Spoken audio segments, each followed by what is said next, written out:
so good. How are you? I'm fine. You're just fine? I'm great. Okay, there you go. Oh my god, I forgot my question. I'll ask you some questions then.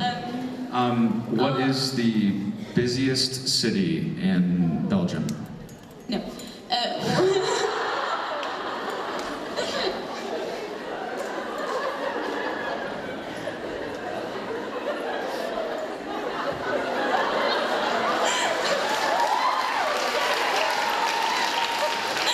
I'm sorry.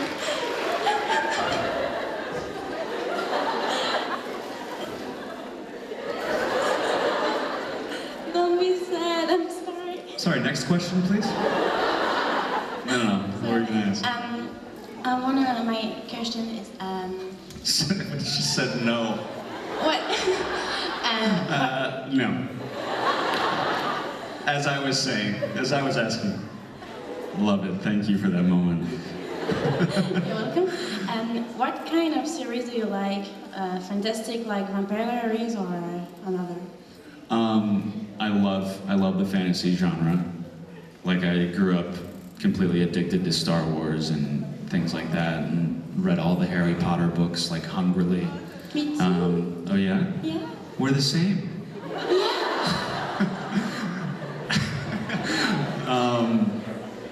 And my favorite TV show right now, besides the Vampire Diaries, is Game of Thrones. I knew you guys would like that.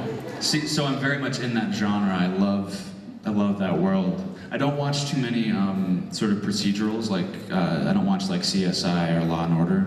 I watch them when they're on, but that's not what I gravitate towards. I like stories. I like really dense. I like TV that feels like film, you know? Like I watched Breaking Bad. I don't know if any of you watched that show. And stories like that sort of are really long and dense. And so the fantasy genre really fits in that. I mean, they're creating a different world. So yeah. Thank you. Did that answer your question? Yes. But do you know the busiest city in Belgium? I'm just wondering. Do you know what? It's okay, I won't punish you. I haven't got a really good English, so I don't understand everything. It's okay, I don't ask very good questions. That's why I let you guys ask them. Thank you so much. You're welcome. See, now she's all nice to me. Hi. Hi. I was wondering what it was like to come in the family of the Vampire Diaries, since you were a new character. What's it like to be a part of the family? Yes. It's interesting when you come in on, as I was sort of saying before, when you come in on a show that's been around for 6 years and you sort of jump in, obviously they've like been living together and working together for years before you even get there. So the depth of the relationships is really, it's quite deep. And so to come in on that, you first feel that energy because they all like have their own lives and they're all, you know, they're friends with certain people and they're closer with others. And so at first you come in and on the show, so many people come in and die so quickly. So you might come in and do 2 episodes and then your head gets chopped off, or they light you on fire and then you're gone. So in a lot of ways, they're used to people coming in and leaving. So it was funny, I remember a conversation with Paul when I first got there. We were talking and he was sort of like, you know, feeling me out. And he was like, oh, cool. So how long are you in town? I was like, oh, I'm here, you know, all year. And he was like, oh great, here's my number. We're going out to the blah, blah, blah tonight. And it just sort of like, as soon as they realize that like, you're in, they very much are very like, totally giving and welcoming. I mean, not to say that they weren't lovely before that, but in terms of being a part of their family, I mean, they absolutely brought me in from the first day I was there, and they're good people, they're fun. And honestly, what you see like of the people at these events is like who they are, you know? And that's really nice that I'm working with such a great group of humans, you know? who not only are talented and funny, but are good. So they've become like my family as well. And my new show shoots in Atlanta, which is where we shoot The Vampire Diaries. So I'm gonna have both families simultaneously in the same place, which is really convenient. And also it's like a walk across the street, so I'm excited about that. Thank you. Yeah, thank you. Hello, Chris. It's very nice to see you. Thank you for coming here. Thank you. My friend and I have come from Bulgaria, so from far away. Wow, yeah. Especially for the conference. And I wanted to ask you, being such a young, attractive, and talented actor, Who are you talking about? about you, how do you take fame without losing ground? How do I take what? Fame. So what's the word, sorry? Fame. Oh, I guess fame. you're quite famous, and a lot of people are chasing you everywhere. Oh gosh, how do I take fame? Without losing ground. Well, you know, it's interesting too, being a part of this family specifically, because the show is so exciting to so many people. It has a very passionate group of people, which is really special to get to jump into something where there's such an extensive fan base. And then honestly, these events are great for us too, to actually get to interact with you guys directly. Most shows don't have that, you know, it's not every show is like that. Hey guys. So getting the chance to do that and sort of, what was I saying? Sorry, what were we talking about? Fame. So getting the chance. Wow. It's all very, but it's all sort of disorienting when you first jump into it, because the other stuff I had done, like, it's all, like, I would get recognized from things, but the amount of people who watched the show totally changed that for me. And getting to see these guys who are more used to it, like Ian's been around it, and Paul, and they've learned to sort of expertly navigate that world. So I'm sort of like a student with them sometimes, sort of seeing how they are able to navigate it. But it's not, you know, it's not all as starry as maybe it seems, you know. It's obviously like when you're standing on a stage with a microphone in front of a big group of people, you're like, oh, this is kind of cool, they're here to see me. But outside of that, like most of the time, we just are existing as we were before. It's very normal. You know, sometimes people will recognize us in a coffee shop or something, and that's abnormal. But other than that, it's not all the time. You know, we still are very, very much ourselves. So that part's nice to know that you don't completely like lose touch with the world around you. Plus, I don't think of myself as famous in any capacity, so that might be part of it. Is I don't view it that way, you know. So it's totally different, I guess. Okay, thank you very much. Yeah, thank you. Bye. Hi. Hi. Everybody ran out on us. It's just you and me left. Yeah. They all just ran.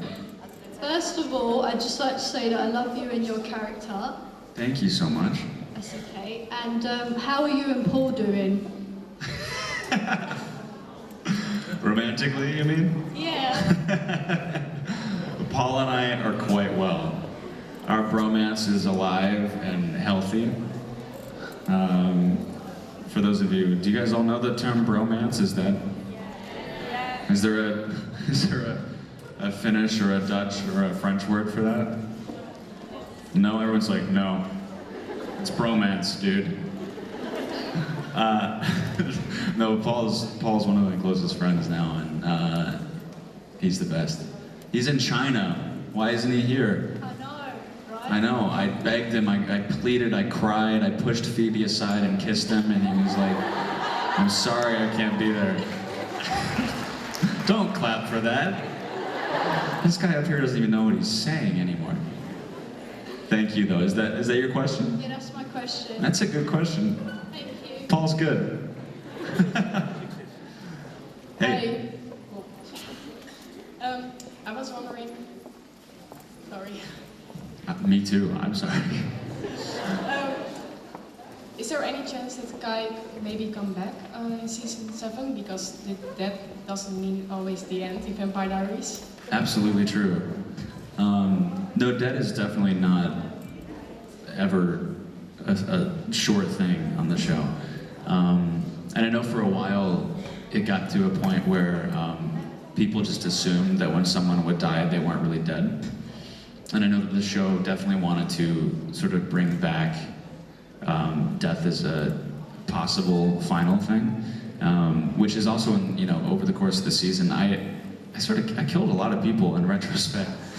I took a lot of people who had been on the show off of the show.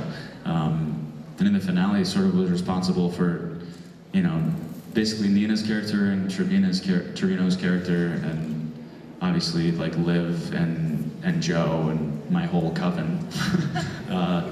So I sort of did a lot of that damage, and I think in a lot of ways that is very final. Obviously, Elena's, stuck in this magical spell. But the other characters, it's a little more, once they're dead, they're dead. But yeah, I don't think it's not out of the question at all. And it's the kind of thing that if he did come back, he would obviously have some very revengeful things that he would want to do. So yeah, we can all hope, right?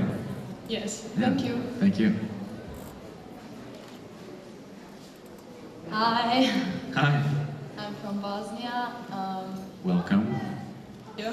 It's my first time I'm here, so my question is, which episode or scene is your favorite?